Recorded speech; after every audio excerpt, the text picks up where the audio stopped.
Hey, we back at it again. Make sure y'all hit that like, hit that subscribe if y'all new. We back on the Rod channel. Let's talk some boxing real quick, man. Yo, we finally got an all-time great fight, and we got to really get exposed to an all-time great fighter. Not one, but two. But that boy Bud just went crazy, bro. Terence went Super Saiyan 99 Hall of Fame badges tonight, right?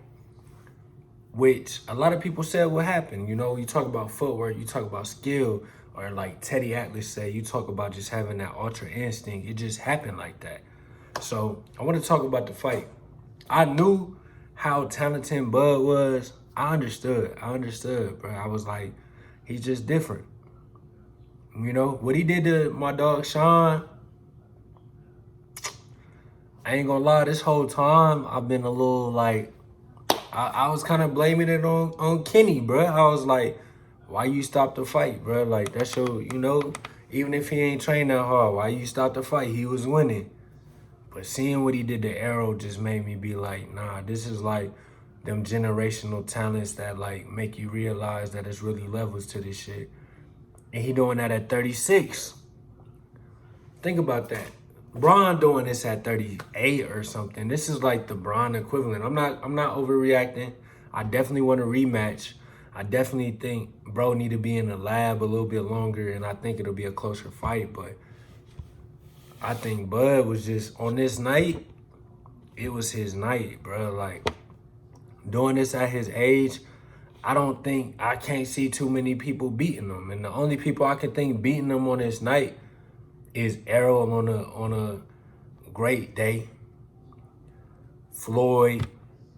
I don't know. What y'all think, man? This Terence versus Money May. Not Pretty Boy Floyd with the hands and the power, but Money May.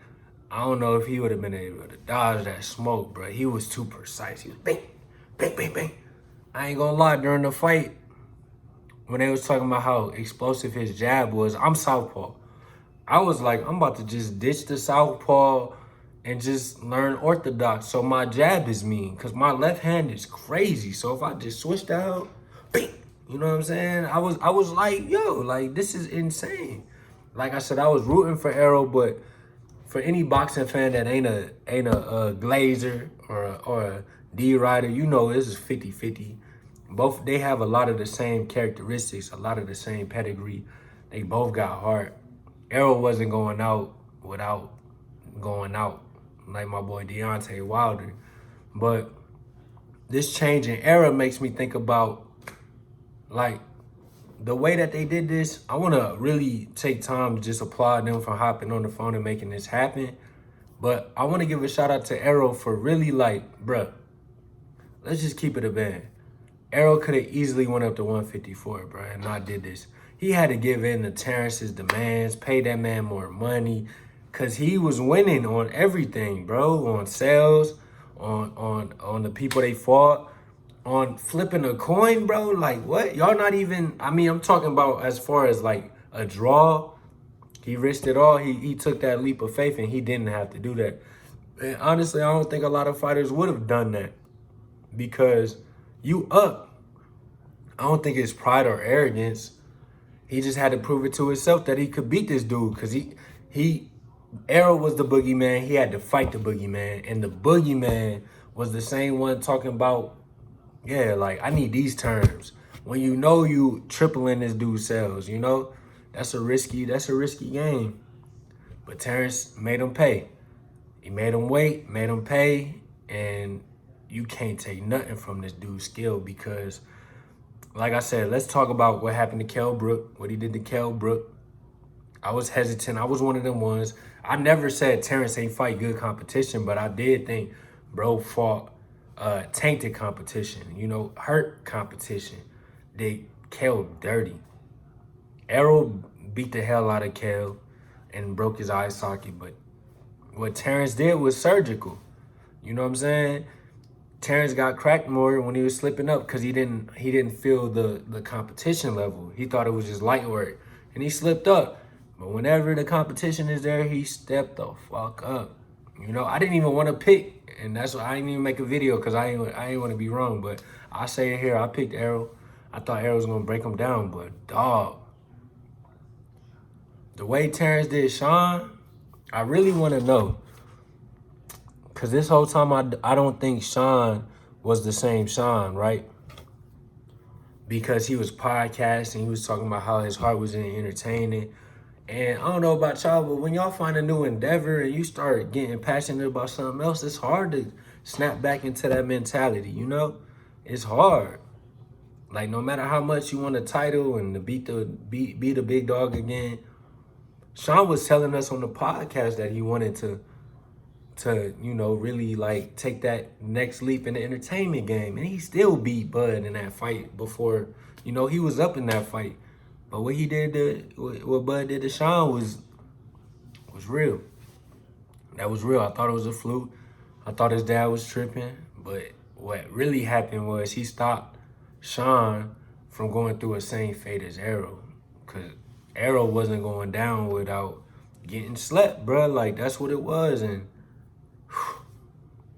I'm just sitting there watching Errol with them bodies, with them hooks to the head. And Bud, Derrick James is a hell of a trainer, but they was on it. I don't know how many hours of film they watched, how they knew how to counter everything, if that was more film or if that was instinct, I don't know. But every time Errol threw a punch that was going to rock Bud or get him off his game plan, he was there. Body shots, he was there. You know what I'm saying? Like, I was like, if I was the trainer, what would I do? I would have tackled, bro. I'd literally have tackled, bro. Like, only way Errol was going to win this fight was the bully, bro. And I don't think Terence was going for it. But like I said, I want to thank them for doing this, you know, for putting it all on the line. Errol really didn't have to do this. Like, let's keep it a band. All these fighters of the last year since the Floyd era, they would have avoided this shit, bro. Keith Thurman avoided that smoke, bro. You know what I'm saying? Anybody, it don't make sense. Like, bro, you got me flipping coins and giving in your demands when I'm the A side, bro. Why? Like, I could just go up and just pretend you don't exist. So I want to applaud Errol for that. I want to applaud Terence for sticking through that whack-ass top rank contract. Bob, this should have been happened. But it's like full circle. He was meant to be undisputed twice, and he stood on that.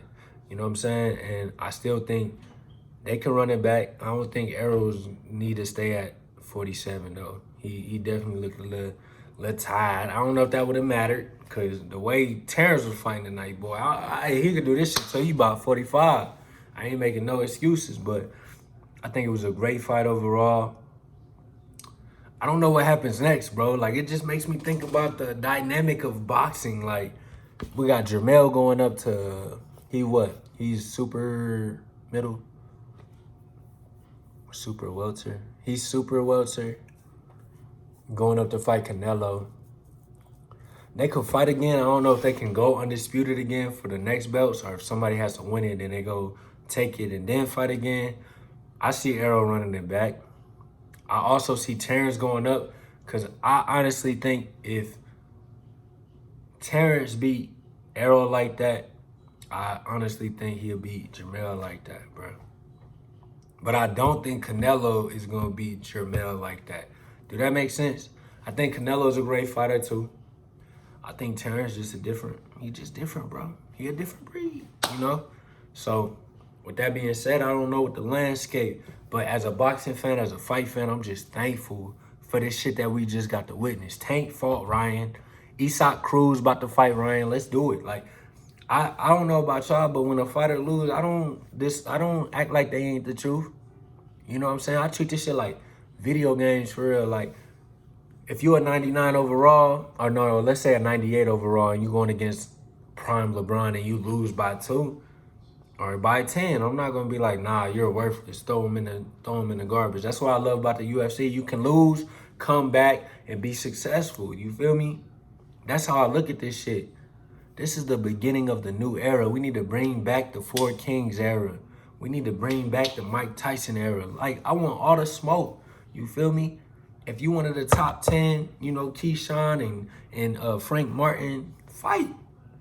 Anthony Joshua and Deontay fight. Usyk and Fury fight, man. Y'all, you know, get y'all bread. I know y'all putting your lives on the line. This shit can end at any time, but fight. And if you lose, you lose. If you win, you win. Let's double back. Let's just double back, man.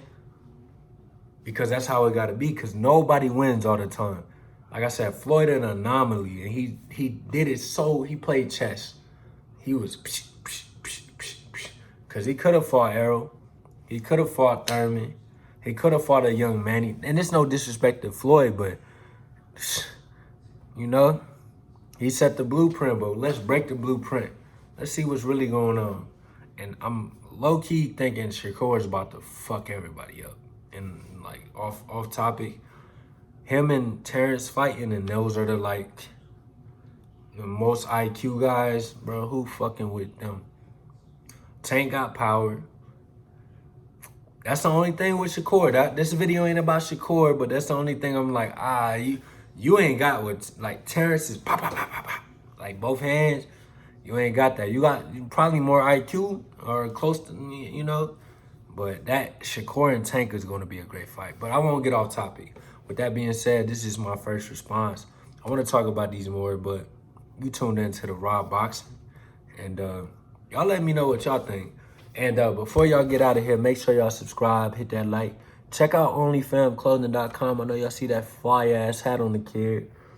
And shop with me, man. But I want to know y'all top 3 fights y'all want to see, bro.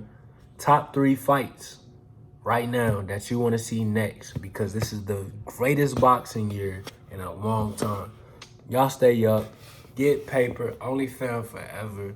OnlyFam Empire. We out. You dig.